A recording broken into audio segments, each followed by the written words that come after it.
Hola, bienvenidos y bienvenidas al canal de Octaedro TV. Estamos muy felices de poder realizar este directo, un encuentro en torno al libro Una pedagogía desobediente, tejer la vida del aula y de la escuela desde proyectos de indagación. Estamos con los coordinadores de la obra, Fernando Hernández y Marisol Anguita. El libro también cuenta con la participación de diversos autores y autoras y fue publicado en Octaedro en noviembre de 2023. Desde entonces ha sido presentado en diferentes ciudades de España como Igualada, Terrassa, Zaragoza, Barcelona, además de otras presentaciones que están por venir. Y hoy este encuentro no es tanto para sumar otra presentación como para poder tomar el libro como una posibilidad de conversación, de reflexión conjunta, haciendo puentes entre algunos aspectos que plantea el libro con desafíos actuales de la educación y también tejiendo estos puentes con nuestros colegas de América Latina y del Caribe, y así poder ver conexiones con diferentes contextos. Entonces, en primer lugar, presento a las personas que nos acompañan hoy aquí. Tenemos a Marisol Anguita, una maestra apasionada de educación infantil con un largo recorrido en educación, que también cuenta con 30 años de colaboración, de trabajo con diferentes grupos de investigación de la Universidad de Barcelona y la Universidad Autónoma de Barcelona, y formas parte también del grupo de perspectiva educativa de proyectos de trabajo. Sí, es así. Bienvenida, Marisol. Gracias, es un placer estar aquí. Y también contamos con Fernando Hernández Hernández, profesor emérito vinculado a la Unidad de Pedagogías Culturales de la Universidad de Barcelona. Formas parte del grupo de investigación Esbrina y del grupo REUNIT, Red Universitaria de Investigación e Innovación Educativa. Bienvenido, Fernando. Muchas gracias, Paula. Y conectados desde diferentes geografías tenemos a César Correa Arias, que está conectado desde Colombia hoy. Es profesor investigador titular de la Universidad de Guadalajara, México, profesor asociado del Centro de Movimientos Sociales de la Escuela de Altos Estudios en Ciencias Sociales, y tiene una larga trayectoria trabajando temas de inclusión social y pedagogía crítica. Bienvenido, César. Y por último nos acompaña también Lourdes Atié. Un placer tenerte aquí. Contamos también con Lourdes Atié, socióloga y educadora con casi 40 años de experiencia viajando por todo Brasil, trabajando en la formación de profesores y gestores de escuelas públicas y privadas brasileñas. Actualmente ha pasado la mayor parte de su tiempo en escuelas rurales en Pantanal, en el estado de Mato Grosso do Sul, en Brasil. Bienvenida, Lourdes. Pero yo no hay más, está muy... Bueno, pero te escuchamos bien, Lourdes. El sonido llega muy bien. Vale, gracias, Lourdes. Pues vamos a comenzar. Iremos planteando diferentes preguntas y al final dejaremos algunos minutos para poder recoger también preguntas que queráis hacer desde la audiencia. En primer lugar, quiero abordar lo que serían los aspectos más conceptuales de la obra. Entonces, os pregunto primero a vosotros, Fernando y Marisol, ¿qué entendemos por una pedagogía desobediente? Bueno, pues empiezo primero decir que es un placer, un privilegio estar aquí compartiendo un libro que ahora nos gustaría que sirviera de mediador para poder pensarnos juntas.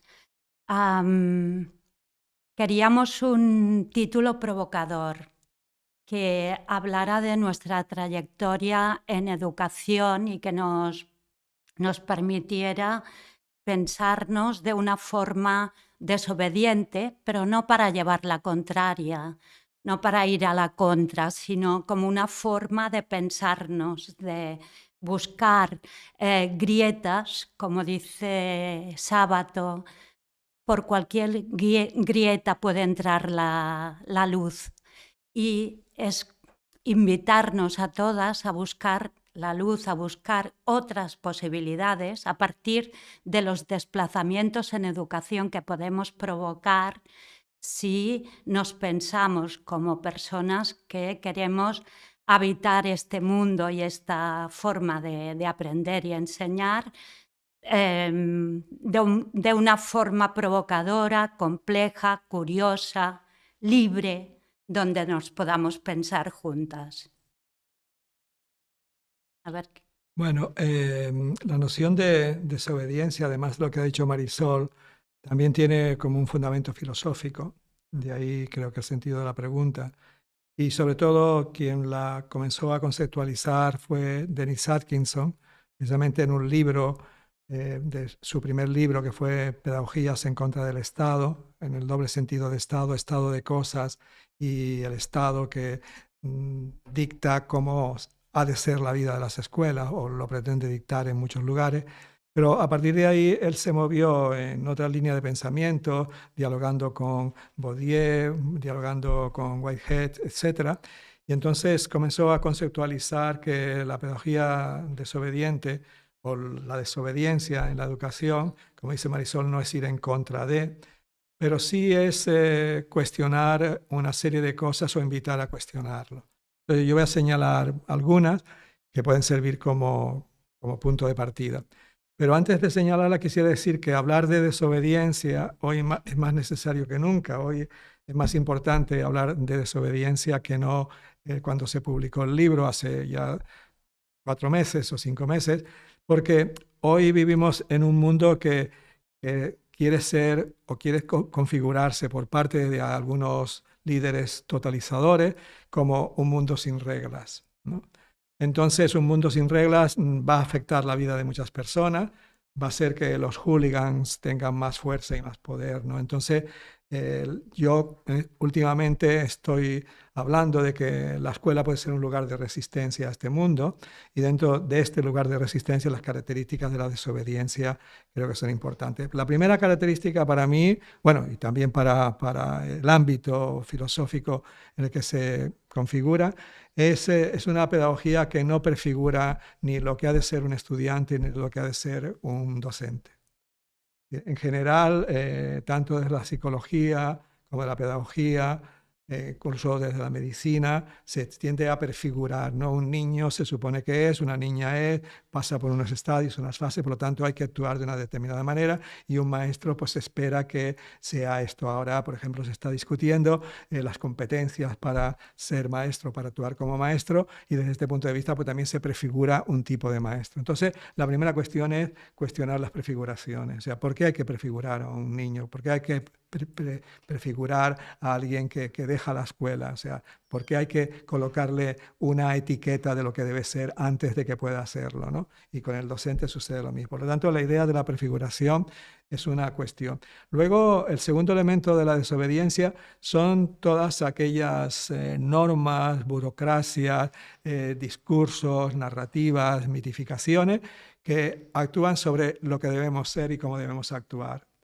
Entonces, la desobediencia es una invitación a reflexionar sobre ellas y cuestionarlas, y no aceptarlas simplemente porque hay una administración que lo dice o porque hay una persona que tiene un poder o tiene un eco que lo dice, y hay que seguirlo. Por lo tanto, en este sentido, revisa lo que tradicionalmente se ha llamado el sentido crítico dentro de la educación, pero lo lleva a otro lugar.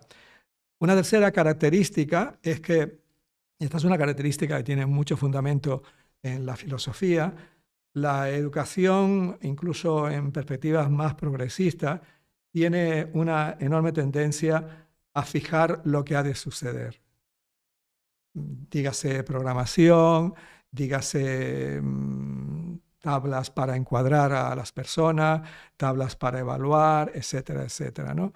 Entonces, lo que promueve la noción de desobediencia ese considerar que igual que la naturaleza es inmanente y no la podemos prever, la relación pedagógica también es inmanente. Y hay que estar mucho más pendiente a aquello que sucede y no a aquello que queremos que suceda, ¿no? Porque aunque queramos que suceda, no va a suceder como queremos y va a escaparse mucho. Entonces estar más pendiente a generar situaciones que puedan permitir que sucedan, o que, sobre todo, como dice Atkinson, que el evento, que el acontecimiento tenga lugar, teniendo en cuenta que el acontecimiento nunca se puede prever y nunca se puede planificar, en ese sentido, acontece, ¿no? Eso no quiere decir que la desobediencia esté a favor del espontaneísmo, que la desobediencia esté en la línea de un relativismo radical, sino que la desobediencia tiene en cuenta las condiciones del encuentro. Y las condiciones del encuentro, a pesar de la fantasía que nos ha dado la pedagogía y la psicología, es algo que no se puede controlar. Entonces es asumir el riesgo de entrar en unas relaciones que no se pueden controlar y solo se controlan dentro de la fantasía. Y un cuarto aspecto, simplemente para continuar con la conversación, es que la desobediencia no se puede definir y fijar como una receta, sino que la desobediencia se va construyendo de manera contextual, se va construyendo y configurando cuando acontece, y que la desobediencia no es un proyecto individual, sino es un proyecto colectivo, para asumir el riesgo de ser en compañía. Más o menos eso sería lo que, desde una fundamentación conceptual, y luego ya dentro de la práctica de la vida del aula, pues la podemos comentar en otro momento, ¿no? Por todo este mapa que nos ayuda a situar cómo nace conceptualmente y a comprender todas estas características que podéis identificar en la pedagogía desobediente sin caer en lo que comentas, Fernando, de que no es una receta como aplicable por igual, sino que se tiene también que crear en cada contexto particular con las personas que la están construyendo colaborativamente. Quería invitar a la conversación a César y a Lourdes también para ver cómo les resuena todo esto que estamos hablando con vuestra propia práctica y vuestra experiencia. ¿Qué conexiones, qué nexos habéis hecho al leer el libro y adentraros en la pedagogía desobediente? Claro que sí. Por ejemplo, Mira, sí, César, sí, comienzas tú y después damos paso a Lourdes. y perdón, Sí, pero muchas gracias. Mira, en primer lugar, muchas gracias a Fernando y, y, eh, y a Marisol, porque pues este ha sido un libro que me ha trasnochado literalmente, pero que eh, me ha parecido muy interesante porque veo varias conexiones eh, con la pedagogía crítica, por supuesto, con los estudios decoloniales, con esta idea de ir más allá de la experiencia, como bien has dicho, prefiguradas que traen las instituciones, como los docentes también, en un plan curricular, en una malla curricular y en las didácticas en aula. Yo quiero recordar un episodio que eh, qué sucedió, que tuve en la visita de Paulo Freire a Medellín, eh, hoy cuando yo estaba bastante joven, y todos los esperábamos con una gran alegría, precisamente para ver este tipo de pedagogía que estaba vinculada a la ciencia de los sujetos y a la participación activa, con un paso bastante importante en la participación desde la orientación de género, ¿no? De la participación activa, como él bien lo dice en todos sus libros de mujeres, todos los participantes. Y resulta que un día antes en el Congreso nos había muerto. Fue algo bastante emotivo, pero también En esa oportunidad tuve la linda experiencia de encontrar la literatura de Freire en la voz de varios actores. Posteriormente, la visita de Peter McLaren a México y a Medellín también, que fue muy, muy emotiva desde la crítica. Y luego conversaciones con Henri Giraud en la Escuela de Altos Estudios en Ciencias Sociales, donde hice mi postdoctorado y luego tuve la oportunidad de continuar como profesor. Este libro tiene algo tan interesante porque vincula una pedagogía de la desobediencia que está vinculada a un elemento narrativo muy evidente, pero también a la narración de la experiencia de los sujetos. Es decir, un procedimiento bastante orgánico en lo educativo, que falta muchas veces en nuestras clases, preocupados los sistemas por los contenidos y menos en las experiencias curriculares, como bien nos ha dicho McKernan y Elliot. Por eso este libro, este texto eh, que presentan Fernando y, y Marisol, tiene un acento narrativo muy importante. Me recuerda mucho también al trabajo que hace Gastón Quinault sobre el tema de trayectos de vida y formación. Tengo que decir que no estoy eh, muy de acuerdo con la palabra allí trayectoria, porque lo veo yo un poquito más sobre los trayectos, precisamente la trayectoria, que es algo prefigurado desde la física simple, desde el movimiento armónico simple, o la física básica, es una trayectoria que está calculada. Las trayectorias educativas están calculadas, están prefiguradas, pero los trayectos de vida y formación hacen parte de todos esos hitos que se presentan en la vida y en la formación de un sujeto. Por eso a mí me parece tan interesante la liga que hace esta pedagogía de la desobediencia con los proyectos, ¿sí? Y estos espacios de los proyectos son los que permiten esa narrativa y esa narrativa de la experiencia de vivir y de aprender. Voy a dejarlo ahí. Gracias, César. Antes de dar paso a Lourdes, ¿queréis retomar algo No, luego, después? cuando hablen Vale, los dos. Sí. vale, perfecto. Bien, pues Lourdes, no. Hola, Sí. me sinto muy honrada por la invitación a esta reunião e começo haciendo-lhe saber que, em base à informação de mi neto Joaquim, que me falou que hablo em sua amabilidade a hacer-me saber que hablo mal espanhol. E eu vou arrolhar-me em português e falarei despacio e também para acordar-me a los professores brasileiros.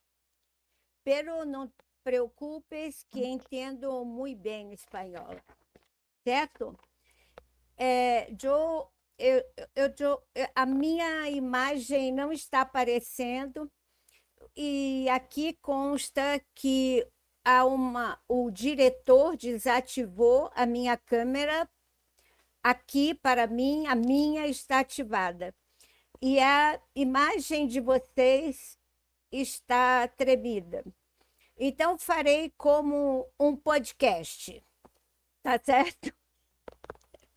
Bom, então, o livro do Fernando Hernandes e da Marisol Anguita foi para mim uma emoção muito grande, porque foi um um fio de esperança em momentos tão difíceis no Brasil, né? A educação brasileira é como a América Latina e Caribe, né? Já são velhos conhecidos os nossos problemas, né? Em todas as conferências, publicações nacionais, os especialistas informam, por meio de inúmeras pesquisas, aquilo que na prática os professores brasileiros vivem cotidianamente há muitas décadas. E, por fim, com todas as reformas, sempre falam que nada muda. Temos avanços, claro. A escolaridade expandiu para crianças e jovens, porém os avanços educacionais tiveram muito pouco efeito sobre a crise social produzida por um modelo de desenvolvimento que é excludente e desigual. Então, para mim, esse livro, aqui no Brasil, que vai sair, eu acredito, mês que vem, publicado pela editora Penso, eu gostaria que ele não fosse uma panaceia pedagógica salvadora da educação. Aqui no Brasil, a gente vive de muitos clichês, os modismos, de achar que a tal pedagogia desobediente vai ser a moda de 2025. Então, para mim, esse debate aqui hoje, para mim, tem um compromisso desse livro ser um exemplo de que o compromisso de entender que nós vivemos tempos tão difíceis, imprevisíveis, ainda agravado pelos fatos das ameaças à democracia, com todos os problemas que a gente está carregando, eu quero repetir as palavras do escritor moçambicano Mia Couto, quando ele diz: antes era preciso de esperança para seguirmos com coragem. Hoje precisamos de muita coragem para seguir com esperança. Então, para mim, essa obra, a defesa de uma pedagogia desobediente, não é simplesmente para ver como um ato de rebeldia, mas é uma possibilidade, como está logo na abertura do livro, da gente pensar, repensar nas possibilidades de resistir às forças estabelecidas e que a gente possa, com muita coragem e com muita esperança, pensar que nesse cenário tão velho conhecido nosso, com tantos sofrimentos para os professores, que a gente precisa do que vocês trazem, inclusive com os exemplos, porque não é um livro simplesmente teórico, é um livro que mostra experiências bem-sucedidas, de que é possível fazer uma educação de outra forma. Então, a minha esperança com esse livro que seja um campo importante para que a gente ajude os professores a aprender como promover uma aprendizagem profunda para os alunos e, ao mesmo tempo, que mostre a relevância do trabalho docente. Os professores brasileiros precisam acreditar na força social e política, não só pedagógica, que eles têm para a sociedade brasileira. Então, eu quero que ele seja inspirador para que a gente possa compartilhar experiências educacionais brasileiras que conjuguem qualidade e igualdade, sem premiações, porque aqui tudo se faz prêmio. Então, assim, é para compartilhar, para que as boas experiências também para que a gente aprenda a estudar. Nós perdemos a nossa capacidade de estudar. Precisamos estudar, debater, aprender, desaprender. O que o Fernando fala muito da questão de viver ou não saber sem medo, para seguir em frente com esperança. Então, a chegada desse livro no Brasil, eu acredito que vai ser um caminho na contramão dessa educação que hoje no Brasil está sofrendo a violência da privatização da educação pública, para que os professores reflitam no seu potencial transformador. Pode parecer muita pretensão, mas é pela a potência que a obra traz para a gente estudar muito, e que eu estou acreditando muito no trabalho que esse livro pode prestar, não como uma panaceia salvadora, mas para abrir um debate reflexivo muito importante que nós brasileiros estamos precisando muito. Gracias, Lourdes. Pues nos quedamos con esta idea de la esperanza que trae, y también, como mencionas, que es un libro que no solamente entra en aspectos teóricos, sino que muestra muchos ejemplos, muchos casos para ver cómo es posible hacer este otro tipo de enseñanza, de educación. Ahora os invito a Fernando y Marisol a poder recoger algunas de las cosas que más os resuenen de lo que han ido mencionando César y Lourdes. Bueno, resuenan muchísimas cosas, y vamos a ver con que una cosa muy importante que plantea César es que es muy importante la narración.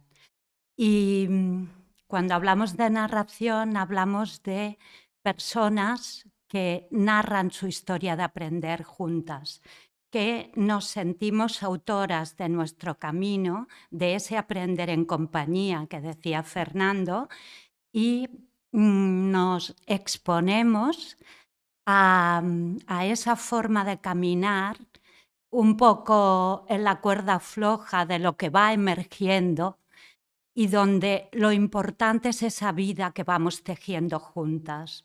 La idea de vida compartida, de que realmente compartimos esa vida de aprender, ese grupo de personas que nos aventuramos en ese escenario que decía Lourdes, como donde queremos pensarnos en un aprendizaje profundo, donde queremos cuestionar qué nos lleva a ese no saber, cómo el no saber nos hace tejer preguntas, emociones, afectos que nos mueven y nos conmueven, donde la curiosidad, la pasión por esos procesos de conocer nos hacen ser en compañía.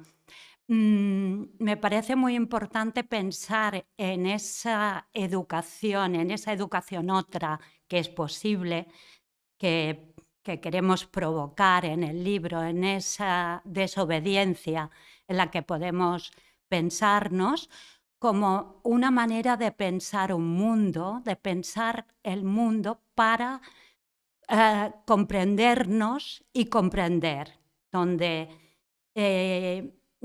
somos un grupo de personas que tienen voz propia, que tienen iniciativa, que tienen misterios a compartir y que se sumergen en ese mundo. Después, si seguimos en esta conversación, puedo situar algunos de los ejemplos emergentes que pasan en esas vidas de conocer y de ser juntas. Yo creo que las dos contribuciones de César y Lourdes abren muchas líneas, ¿no? Y tirar de ellas ya nos llevaría toda la tarde, ¿no? Pero voy a intentar conectar con con algunas de las cuestiones planteadas y a ver cómo nos movemos, ¿no? en el desafío que este encuentro tiene planteado, ¿no? Una de las características de los modelos educativos que se concretan en las instituciones escolares hoy es, a modo y manera de como sucede en los sistemas productivos, es organizarse a partir de la fragmentación. Por cuestiones de trabajo, pues estoy yendo ya desde hace unas semanas a escuelas, a institutos, que me permite observar, participar, ver en trabajos de gente. Hablo de los adultos súper comprometidos, heroicos en muchos sentidos, con una dedicación más allá a veces de lo que uno puede esperar, pero noto, y esto lo reafirmo, que el relato educativo se configura por fragmentos. Y se le pide a los estudiantes que le den sentido a estos fragmentos, pero no se le da ninguna herramienta para dar sentido a los fragmentos. Ahora te toca el fragmento de aprender una estrategia de cómo se organiza un paper para una conferencia, ahora tienes que aprender el fragmento vinculado a una observación del entorno, ahora tienes que ver. Y entonces lo que yo me pregunto, y a esto voy con lo que señala César y ha rescatado también Marisol, ¿cuál es el relato que articula los fragmentos? Y me doy cuenta que se supone que el relato es el relato del currículum, pero el relato del currículum también es un relato fragmentado y además que pone el énfasis en la fragmentación.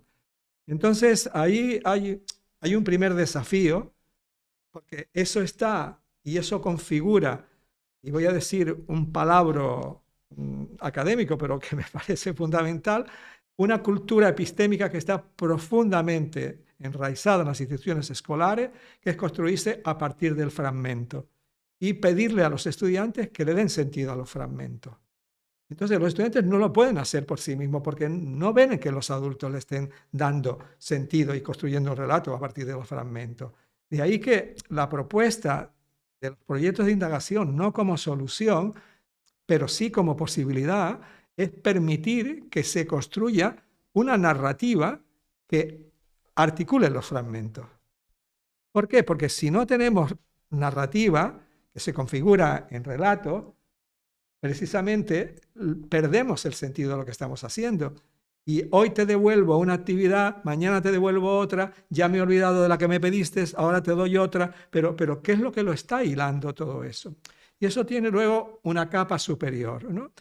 El otro día tenía un encuentro con un grupo de maestros y maestras geniales que se celebraba el centenario de una escuela, y entonces coloqué una primera slide, una primera diapositiva de todas las obligaciones que se le pide hoy a la escuela, ¿no? Y era infinito, o sea, educación para la paz, educación para no sé dónde, educación para no sé qué, educación para cual sea, y además tienes que colocar los saberes del currículum. Y si además, encima hay programas, pues más programas, ¿no? Entonces yo le decía, pero en medio de toda esta maraña, ¿qué es lo fundamental? Y entonces lo fundamental es lo que articula el relato. Entonces es necesario comenzar a pensar qué es lo que articula el relato y eso fundamental, a qué nos compromete con los estudiantes, a qué nos compromete con los niños y las niñas, a qué nos compromete con la comunidad educativa, ¿no? Entonces yo tengo la sensación de que ahí hay un primer núcleo y lo que la propuesta o la reflexión del libro plantea es herramientas para articular un relato. Y una herramienta fundamental para articular un relato es saber de dónde venimos, saber que no comenzamos de cero, saber que formamos parte de una conversación de otras voces y que no podemos estar pendientes de ahora toca esto, mañana toca esto otro, hoy esta es la moda, hoy lo que hay que hacer es esto, mañana. No, tenemos que situar, y ahí el sentido del pensar que señalaba Lourdes, de la importancia del pensar en qué relatos se están inscribiendo nuestras prácticas. Por eso el libro comienza con 2 capítulos situando los relatos en torno al aprender globalizado y en torno al aprender por proyectos para situar de dónde venimos y dónde estamos. Y luego a partir de ahí movernos en qué dirección. Porque si no sucede esto, pues con lo que nos vamos a encontrar es que ahora, por ejemplo, la nueva administración Trump, una de las cosas que va a proponer como referencia fundamental es el aprendizaje basado en proyectos. Pero claro, es un aprendizaje basado en proyectos que no es precisamente para la emancipación, para el conocimiento, para el aprendizaje relacional. No, es para una cultura de la individualidad, del aislamiento, de tú solucionate el problema, etcétera, etcétera. Entonces, volver otra vez hacia la fragmentación del sujeto. Y luego, otra cuestión que me parece muy importante y que el libro lo sostiene a lo largo de todas sus páginas y sobre todo cuando llevamos el pensar al pensar dentro de la vida del aula, es que, y esto es una crítica a la pedagogía crítica o a las ideas críticas, que pensando podemos cambiar la realidad, y esto lo leía esta mañana un artículo maravilloso de Amador Fernández Sabater, que decía que el problema del pensamiento crítico, de la actitud crítica, de la pedagogía crítica, es que no tiene cuerpo. Y entonces, un pensar sin cuerpo, es que es muy difícil que cambie nada. Entonces, yo me pregunto en qué medida en este pensar desobediente introducimos un quinto elemento, que es que tenemos que pensar de manera corporeizada. Tenemos que pensar desde la relación con los otros. Y lo dejo aquí para seguir con la conversación. Pues justamente tomo esta última idea de la necesidad del pensamiento encarnado, corporizado, unido también a otras cosas que han ido saliendo en la conversación. Comentaba Marisol también ese aprendizaje que se va haciendo en compañía. Empezabais también hablando de cómo el aprender no se puede fijar y sucede en este evento, estar abierto a lo que acontece, a generar las posibilidades para que suceda este aprender.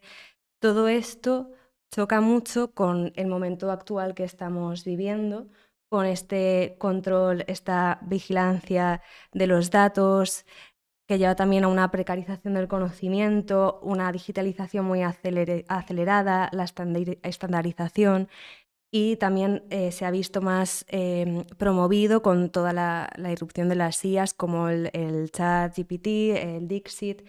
Entonces, con este contexto con el que nos encontramos, con esta tecnología que también regula la forma en la que nos relacionamos, la forma en la que aprendemos, ¿cómo os relacionáis desde la desobediencia con este contexto? ¿Qué nuevas cosas puede abrir la pedagogía desobediente en esta realidad?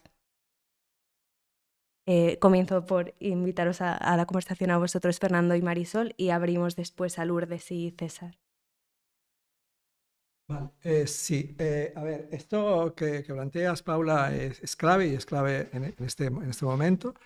En este momento hay un debate que no es un debate que está en las políticas, que no es un debate que está quizás en la cotidianidad de las modas o de las innovaciones, que es el lugar del conocimiento dentro de la escuela, ¿no?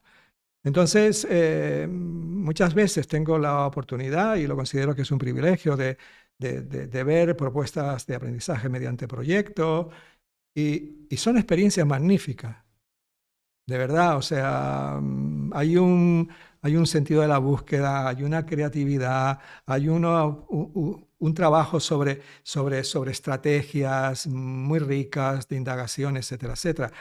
Pero la pregunta sobre qué conocimientos se está trabajando, qué conocimientos se explora, me entran muchas dudas, porque me da siempre la impresión de que el conocimiento que se trabaja de manera muy superficial. Pero esto también acontece en la universidad, o sea, y quizás acontece también en los propios docentes, ¿no? Precisamente por la cultura del fragmento que decíamos antes, ¿no? Entonces, claro, esto es una cuestión que y a veces se confunde contenidos con conocimientos, no tiene nada que ver. Como dice en una parte del libro, el conocimiento es darle sentido a la información. Y el proceso de dar sentido es un proceso complejo y alguien te tiene que ayudar y tiene que crear las condiciones para que esto suceda. Entonces, no noto, no percibo, no capto que esto esté como muy presente. Y otra cosa que capto que quizás no está tan presente es que hay muy poca reflexión de cómo aprendemos. O sea, vamos a instituciones que se supone que se van a enseñar y aprender, pero la reflexión, ¿qué significa aprender de una manera encarnada? ¿Cómo le dan sentido a aquello que es información o que son experiencias? ¿Cómo se establecen relaciones, etcétera? Esto también encuentro que necesitamos pensar sobre ello. Y la tercera cuestión es que, y vuelvo a una idea de César, es que no se puede desarrollar una educación crítica si no se desarrolla sobre algo. No podemos simplemente, o sea, ¿cómo yo voy a cuestionar las condiciones de la existencia si no tengo conocimiento de esas condiciones de la existencia? Y la miro solo desde mi inmediatez y no sobre las fuerzas que están actuando sobre ella. Y esto implica atención, esto implica pausa, esto implica dedicación y la aceleración y otra vez la fragmentación no ayuda a que estas tres cuestiones se puedan articular. Pero bueno, esto simplemente es un hilo para estirar de él en relación con lo que has planteado, Pablo.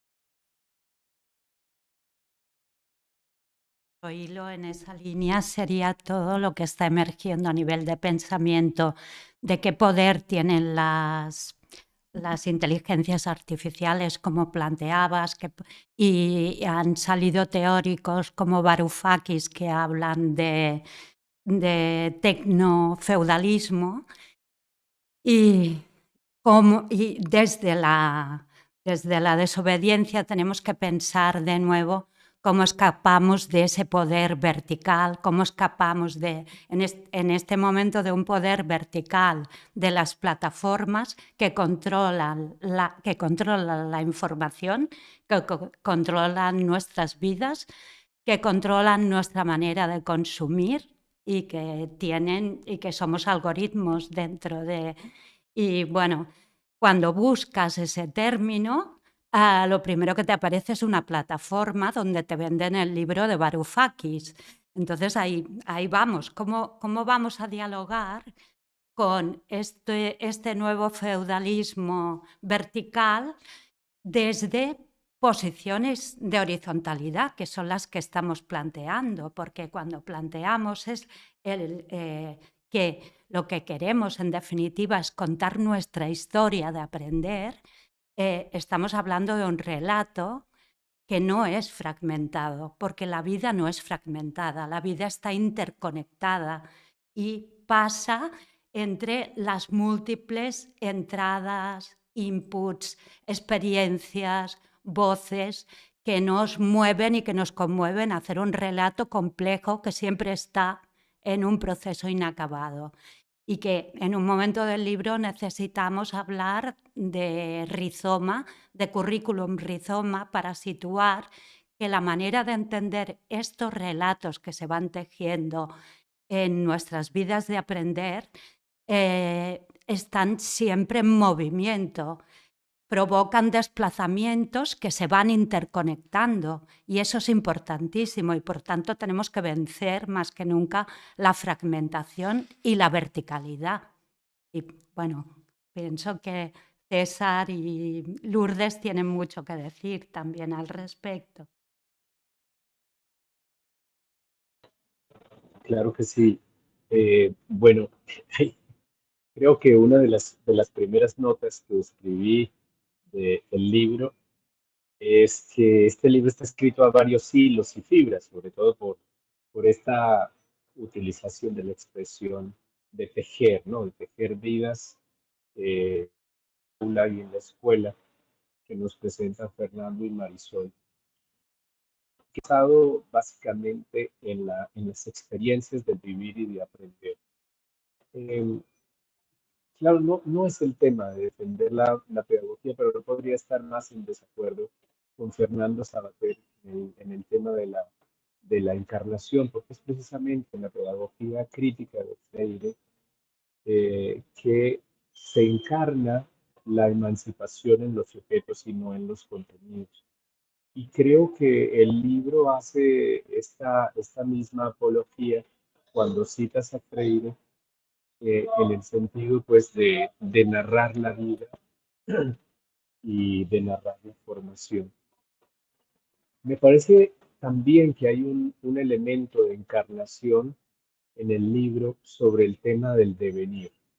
Y ese tema del devenir, Paula, lo conecto precisamente con esta pregunta que tú haces, de la desencarnación o descorporalización que traen estos nuevos lenguajes y estas tecnofederalismo que plantea el libro. Y es precisamente eh, esta desconexión o este rompimiento del lazo social lo que hace que la experiencia esté cada vez más descorporalizada. No solamente por las tecnologías o la digitalización del mundo de la vida, para acuñar la expresión de Schutz, sino también en los modos de interacción que estamos creando, no solamente en el habla, sino particularmente en el mundo de la vida que, que ejercemos como humanos. Y también en un ecosistema planetario que nos demanda una conexión inmediata y necesaria con el mundo real, con la tierra, con las comunidades, con los pueblos originarios. El libro tiene una dedicación muy importante en este encarnamiento y es esta pregunta, ¿cómo compartir aquello que no puede ser enseñado? Y es precisamente esa, esa idea, esa didáctica de los proyectos sobre el indagar que me ha llamado mucho la atención en este libro. Y entre ellos, este maravilloso capítulo que escribe Marisol y Sandra Pratt, Marisol Aguirre y Sandra Pratt, sobre el papel del deseo en la relación, o cómo posibilitar un currículo deseante con un paisaje de reinvención. Y aquí tengo que elaborar un poquito para hacer mi punto. Uno es que Fernando y Marisol apelan a un aspecto narrativo que no es desvinculado, sino que retrae el giro lingüístico de Gadamer, pero también de Porte, que ha tomado de Aristóteles en la poética, sobre el acto de narrar, que es lo que narramos, para dónde narramos. Y lo atan con algo muy interesante, que es el devenir, que es la reconfiguración. Recordemos que en Riquet hay un proceso que él llama, igual que lo llama un poco Aristóteles, en el tema de la mímesis, es decir, en eso no de imitar como el narciso, sino más bien de construir a partir de una prefiguración, una configuración y una reconfiguración, que que Marisol eh, plantean como el devenir. Devenir sujeto, no devenir un intelecto descarado de lo que pasa. Entonces esto me parece muy importante, porque el devenir o el encarnarse lo sugieren dentro de esta pedagogía de la desobediencia, pensar lo impensable, pensar a través del deseo, a través de ese paisaje, como muy bellamente lo plantea María Sandra, un paisaje de la reinvención. Y precisamente ese paisaje de la reinvención no puede venir sino de una manera volitiva, de un deseo. Recordemos aquellos dos trabajos tan elocuentes en Foucault sobre la voluntad de conocer, y también de Hugo Selmerman con el mismo nombre. Esa voluntad de conocer es también la voluntad de ser, es la voluntad de transformarse y de transformarse con nosotros. Me parece que el libro hace un acierto enorme en pensar una transformación dialógica, una transformación narrativa, y que liga con algo que me parece quedó un poco en así son los libros muy, muy buenos, interesantes, que nos dejan mundos de apertura, y es el tema de las epistemologías. Para una epistemología que no sea cardinal, es decir, no del norte, del sur, del oriente o del occidente, una epistemología plural, dialogante, y que sea configurada, reconfigurada y configurada y reconfigurada, que permita no un buen enunciado, sino una vida digna. Y esto es muy importante porque este acento del libro sobre el devenir no está vinculado a una enseñanza positivista ni a una enseñanza científica, intelectual, sino una enseñanza vinculada a un proceso social más profundo, a un proceso de justicia social, que es lo que nos muestra. Ese paisaje de la reinvención, de la reconfiguración, me parece que es la oportunidad de ver formas en que podríamos haber hecho y que podemos hacer de nuestra existencia, de nuestras existencias. Y ahí está la narrativa, como sustrato de concreción, pero también de reinvención de los sujetos, ¿no? Para denunciar y para reestructurar formas de pensar y formas de pensar. Quedo también con una en esta relación sobre el concepto de globalización. Esto me parece fantástico porque dialogar no desde los extremos, sino abrir puertas y ventanas para dialogar, me parece lo más importante en el estado de cosas y en el momento histórico que vivimos, con guerras comerciales y guerras físicas, guerras de territorio en este momento. Esa idea de abrir eh, los espacios tiene que ver también con la discusión sobre las categorías están desencarnadas, como la globalización, una categoría en la que no pude estar de acuerdo en este fantástico libro, pero que abre preguntas sobre comprender cómo la educación universal puede encontrar una globalización justa, una globalización participante, una universalización de los derechos humanos, una universalización de la participación en la formación, y no esta homogenización que estamos viviendo desde la educación básica hasta la universitaria, donde básicamente tendríamos que enseñarle a a la inteligencia artificial que haga el trabajo que nos demandan los administrativos y tantas tonterías que tenemos que aguantar sobre la administración de los sistemas educativos, desencarnados de la experiencia sensible de los sujetos.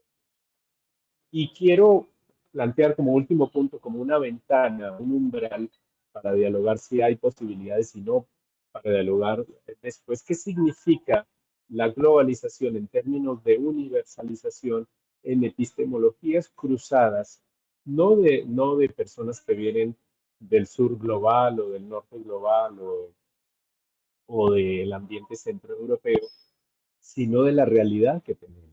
Tenemos una migración como antes totalmente enorme, de unos porcentajes enormes por violencia, desplazamientos por oportunidades, etcétera, y que plantea nuevas formas de construir, no solamente diálogos, sino también formaciones participativas a partir de proyectos conjuntos y de situaciones disímiles.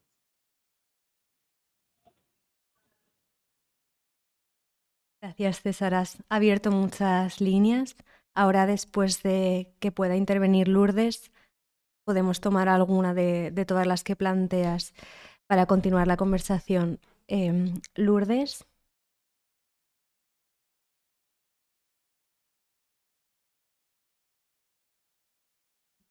No, sí. Uh-huh.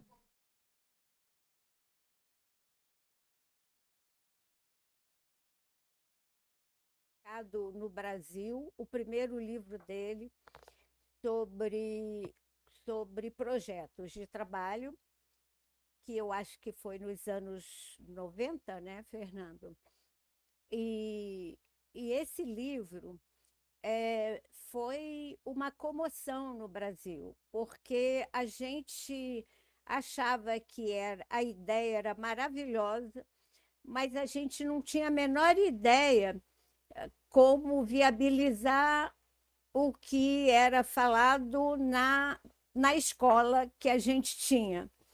A gente levou muito tempo para entender exatamente que não era uma técnica. Até que o Fernando uma vez veio ao Brasil e para dizer o que não era projeto de trabalho. E eu acho que, para mim, a questão que a Marisol trata, que eu acho muito emergencial, a questão de olhar com paixão e em companhia, entender o valor da voz própria, conhecer e tecer é um trabalho conjunto. Isso, para mim, hoje, em tempos tão difíceis, são questões fundantes.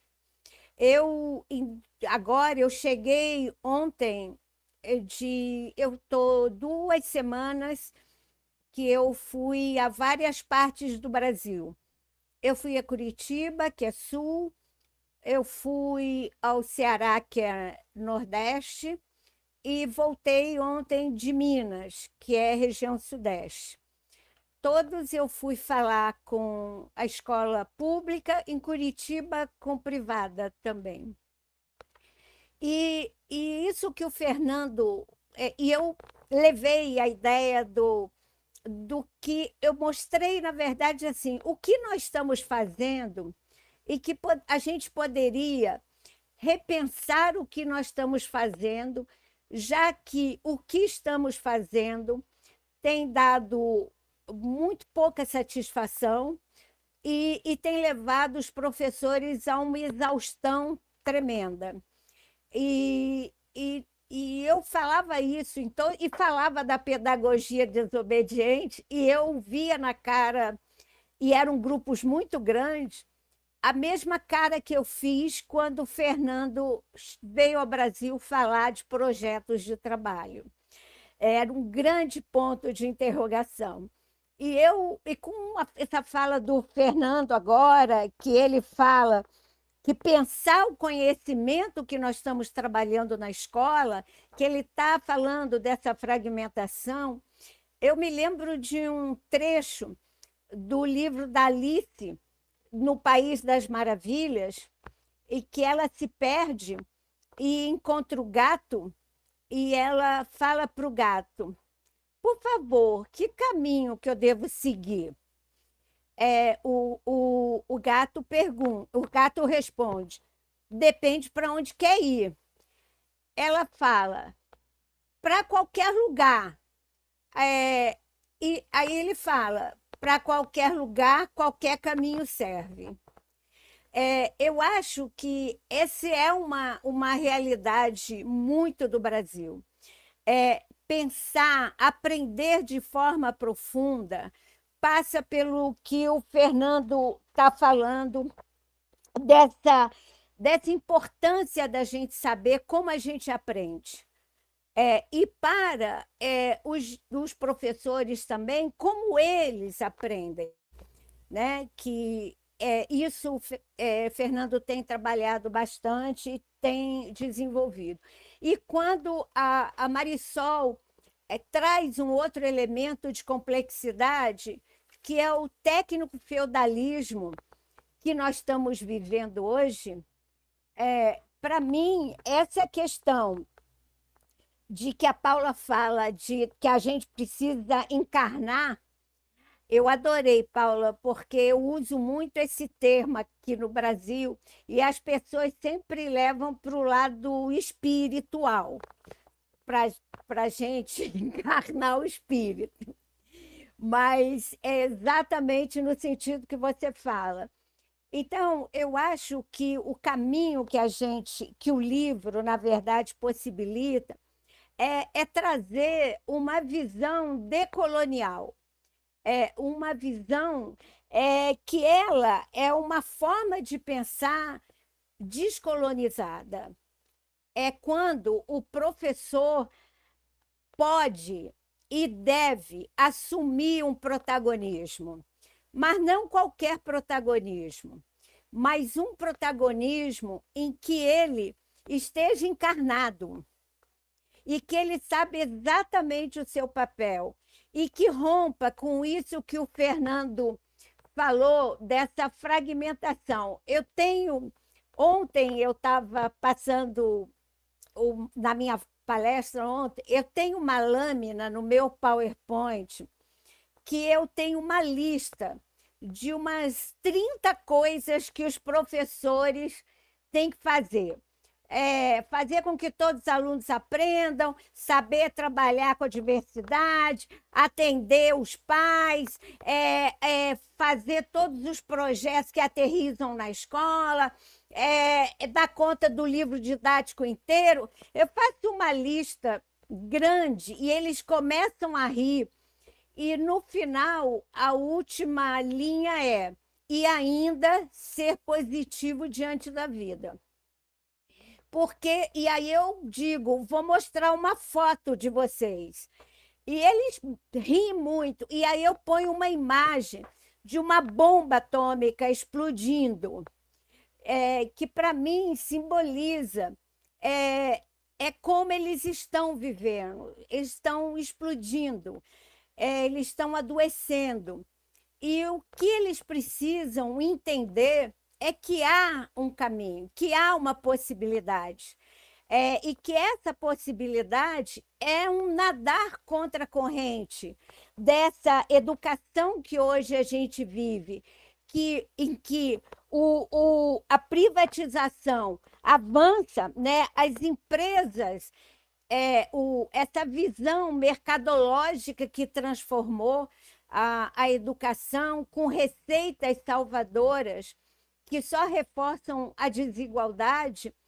E então eu acho que o livro, para mim, ele traz a possibilidade de, por isso que eu gosto da ideia da esperança, de que, considerando todas essas questões que o César também fala, dessa transformação dialógica, e que a gente possa, de fato, com muita calma, porque a escola brasileira é muito acelerada, e a gente tem que fazer isso com muita calma, entender as bases, né, do lugar que a gente está. Se eu não sei o que eu quero ensinar, se eu não sei como eu aprendo, meus alunos aprendem, se eu não entendo o meu papel político, social e pedagógico nesse lugar chamado escola, eu vou continuar reproduzindo o que o sistema quer. E os alunos, em últimas instâncias, vão continuar sem aprender nada. E o professor vai continuar sendo culpabilizado. Então, eu tenho esperança nesse livro, que é de promover uma provocação. E eu vi isso nessas 2 semanas, com as palestras que eu fiz, e que elas me olhavam com uma cara de assim, mas é possível? Mas a gente pode? E eu faço sempre de forma não acadêmica. Eu sempre falo provocando, rindo. Fernando, no final, ontem, uma professora olhou para mim e falou: professora, parabéns, a senhora é uma excelente comediante. Eu quase morri. Mas, enfim, não importa a forma. Importa tirar causar um desconforto e que elas entendam, que os professores entendem, que não há como trabalhar nesse lugar de ser professor sem risco. É um lugar de risco, é um lugar de erro, é um lugar do não saber, é um lugar de reaprender, de desaprender. Elas precisam se sentir com força para fazer isso. E, no momento, no Brasil, elas estão se sentindo absolutamente desqualificadas. E elas foram, ao longo dos anos, e eu digo isso porque eu viajo todo o Brasil, elas aprenderam que elas não são intelectuais, que elas não produzem conhecimento, que elas são técnicas para reproduzir o que os especialistas escolheram como sendo o melhor caminho para elas. Então, isso vem como consequência de todas as reformas que a gente vem passando, neoliberais, sem falar que o Brasil, como a América Latina, passou por golpes militares violentos que desestruturaram a educação pública. Então, para mim, esse livro é a possibilidade de tirar desse lugar de estabilidade e que elas estão muito infelizes delas saberem que, transformando pelas narrativas, né, nessa visão dialógica, a gente pode fazer algo como a Marisol fala, de um tecer junto, da possibilidade de confiar que a gente pode fazer isso juntos, e essa construção é a única saída, é a única, porque ou a gente assume o nosso protagonismo, ou a nossa educação aqui no Brasil ela vai ficar absolutamente privada, em que a educação de qualidade será apenas um termo para privilégios. Os ricos continuarão mais ricos, os pobres mais pobres, e nós vamos continuar fazendo um país longe de uma justiça social. Então, para mim, eu quero me concentrar nesse percurso que podemos fazer junto aos professores, de que é possível. E é possível mudando essa chave.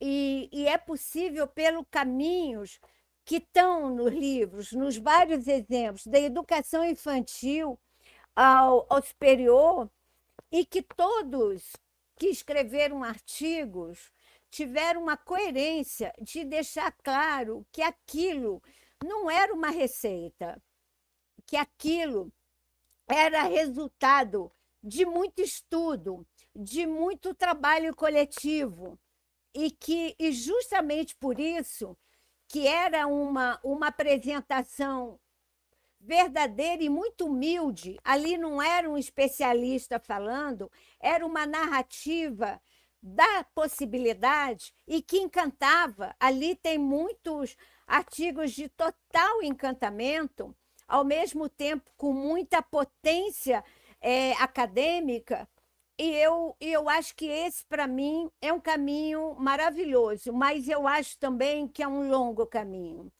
E eu penso que o passo seguinte desse nosso encontro é a gente pensar, e eu quero fazer grupos de estudos, eu quero ver como a gente trabalha mais isso, como a gente pode fortalecer, junto aos professores brasileiros, principalmente aqueles que estão à margem, que estão fora do eixo Rio-São Paulo, esse professor do campo, que é tão abandonado, né?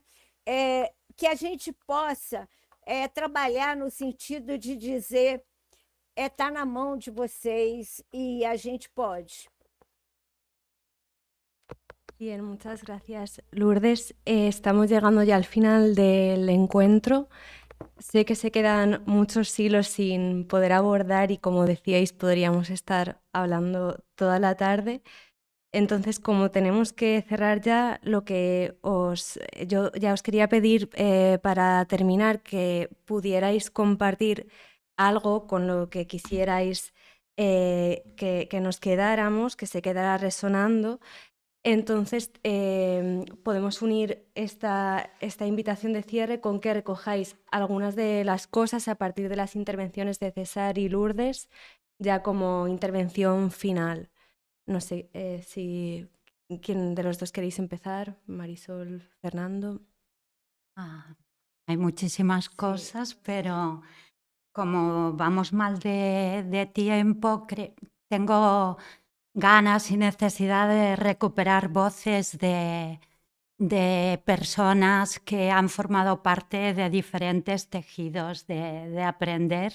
Y recuerdo un momento que estábamos haciendo una cartografía sobre lo que habíamos aprendido juntas y una niña dijo: ahora me estoy enterando que casi todo está relacionado con casi todo.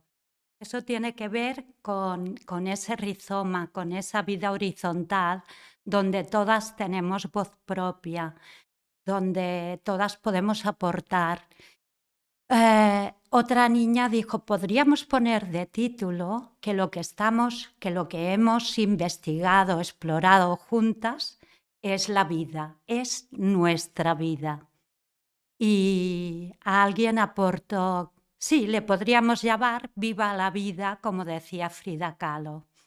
No sé, recupero una voz de Rancière, como él habla en su libro del maestro ignorante, a través de la voz de Jacotot, de un maestro de la República, que dice: quien enseña sin emancipar, embrutece. Y creo que me apetece que eso nos resuene, que tiene que ver con cada una de nosotras para propiciar ese escenario de posibilidades de ser juntas de una forma emancipada, donde todas tengamos voz, donde nuestros saberes, nuestros relatos se entretejan con esa vida, como cuando Ton llegó un día a la escuela en una conversación. Ella había estado iniciada y estábamos hablando de la cultura de la paz y nos dijo, a partir de la voz de Wagensberg, el director del Museo de la Ciencia, que nos decía: todo es ciencia, en una entrevista que le hacía, todo tiene átomos. Y Ton, que se tejió en esa conversación, siempre inacabada, nos dice: entonces la paz tiene átomos. Y a partir de esa pregunta emergente, nos tejimos en otra indagación mucho más compleja. Acabo con la voz de Rancière, que nos dice: esto que tenemos entre manos, ¿no?, la desobediencia, requiere espectadoras que interpreten el papel de intérpretes activas, que elaboren su propia traducción para apropiarse la historia, la narración de la que estamos hablando, y hacer de ellas su propia historia. Por tanto, estamos hablando de ese nosotros, de nuevo aprender a decir nosotras, y en ese nosotras que sea un nosotras emancipado, que nos habite, donde nos habite también el rizoma y podamos ser en compañía. Gracias, Marisol. Sí, César, ¿alguna intervención, Sí, alguna claro que reflexión sí. final? Mira, fantástica la lectura de este libro, me encantó. eh, y además creo que puso bastantes preguntas en el horizonte de esta pedagogía de la desobediencia. y sobre todo a vincular esta idea del diálogo para transformarme y para transformar a otros y para transformarme con otros. Muy importante a través de ese tejido que es, yo creo que es la idea central de este maravilloso texto, de tejer entre todos una historia que puede ser distinta, una historia de vida y una historia de formación. Quiero de paso agradecer la oportunidad que nos brinda Juan León, Paola, Luca, todo el equipo, Manolo, que nos brinda el equipo de Octaedro para dialogar de estos temas que son comunes e importantes para todo Iberoamérica y para todo el mundo. Felicidades y de veras muy congratulado por haber tenido la oportunidad y lograr este maravilloso. Yo por mi parte les agradezco muchísimo a César y a Lourdes que estén aquí y a Octaedro por haberlo organizado.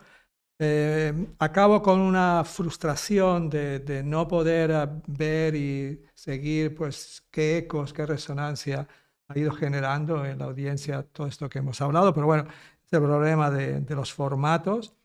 Me llevo muchas cosas para seguir pensando, pero me gustaría dejar alguna.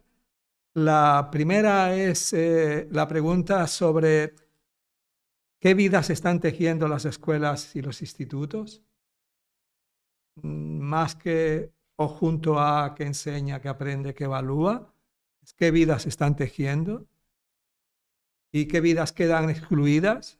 Eso me parece muy importante.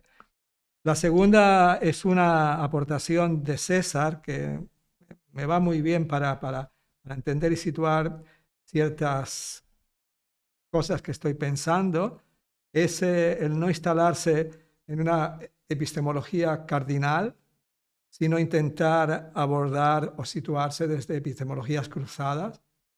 Y gracias por devolverme que sí, que sin explicitarlo, la propuesta del libro y la propuesta educativa intenta configurarse desde epistemologías cruzadas.